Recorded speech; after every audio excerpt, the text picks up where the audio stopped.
सूर्यास्त के बाद ब्यारू का विधान ही नहीं है।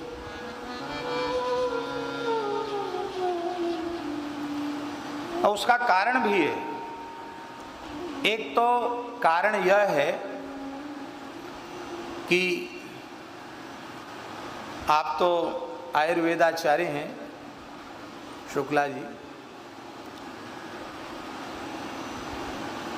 वर्षा काल में जठराग्नि मंद होती है, तीव्र नहीं होती है। स्वाभाविक रूप से वर्षा काल में जठराग्नि मंद होती है।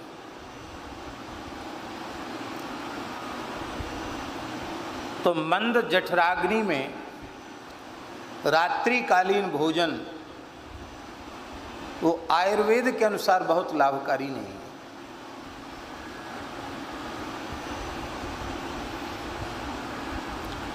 हमारे पूज्य गुरुदेव श्री पहाड़ी बाबा महाराज कहते कि सावन ब्यारू जब तक कीजिए, वो भी सूर्यास्त होने के पहले कर लो। सावन ब्यारू जब तक कीजिए और भादों ब्यारू नाम न लीजिए। सावन ब्यारू जब तक कीजिए और भादों ब्यारू नाम न लीजिए। क्वार मास के 2 पखवारे समर समर के चलो मेरे प्यारे। अब देखो सावन भादों क्वार 3 महीना तो हो गए। बोले और क्या? कहते दीपावली तक धैर्य रखो, दीपावली हो जाए, दिवाली हो जाए, फिर ब्यारू करो। फिर दूसरी कहावत लागू हो गई, ब्यारू कभू न छोड़िए, ब्यारू ते बल जाए। और जो ब्यारू औगुन करे तो दुपहरे कमती खाए। होता क्या है कि ब्यारू में ही लोग ज़्यादा भोजन करते हैं।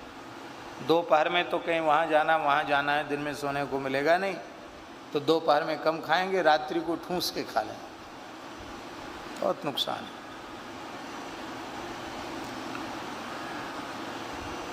हमको तो ऐसा लगता है कि पुरानी जो कहावतें हैं वो भी सब मनमुखी नहीं है, सब शास्त्र सम्मत हैं।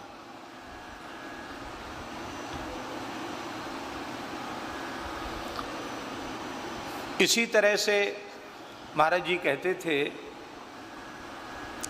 सावन में दूध मत पियो। सावन दूध न भादों दही। बोले दूध की कोई न कोई वस्तु तो भीतर जानी चाहिए। तो महाराज कहते थे कि पुराने संतों में इसलिए कायदा है, जब तक ठाकुर जी झूला पर विराजें पूर्णिमा तक, तब तक रोज ठाकुर जी को खीर का भोग लगता है। तो किसी न किसी प्रकार से गव्य पदार्थ पेट में जाना चाहिए, तो ठाकुर जी को खीर का भोग लगेगा, वो खीर मिल जाएगी पाने को। तो दूध की पूर्ति तो हो गई, लेकिन दूध पीना लाभकारी नहीं है। सावन दूध न भादों दही। भादों में दही नहीं खाना चाहिए, नुकसानदेह है। दही के स्थान पर छाछ ली जा सकती है, बिना खट्टी छाछ भादों में ली जा सकती है। तो भोजनांते पिबेत क्रम वो लाभकारी है। सावन दूध न भादों दही, क्वार करेला। आश्विन मास में क्वार महीने में करेला नहीं खाना चाहिए, क्यों? क्वार में पित्त वृद्धि होती है और करेला पित्त को बढ़ाने वाला होता है, इसलिए क्वार करेला। कार्तिक मही, मही माने मठा। कार्तिक में मठा नहीं खाना चाहिए। अगहन जीरा, अगहन में जीरा नहीं खाना चाहिए। पूष धना, पौष मास में धनिया नहीं खाना चाहिए। माघ है मिश्री, माघ में मिश्री नहीं खानी चाहिए। उसका कारण यह है कि माघ में मिश्री खाने से कफ वृद्धि होगी। पित्त का संबंध, पित्त सामक तो है। मिश्री, उसको संस्कृत में पित्तघ्नि भी कहा जाता, पित्त का नाश करने वाली। माघ में मिश्री मना है। और फाल्गुन में चना खाना मना है, फागुन चना। और चैत्र में गुड़ खाना मना है। चैत्र में गुड़ खाओगे तो गर्मीला फूटेंगे, फोड़ा निकलेंगे, रक्त प्रकुप्त हो जाएगा, रक्त दोष हो जाएगा। चैते गुड़, बैसाखे तेल। बैसाख में तेल नहीं खाना चाहिए,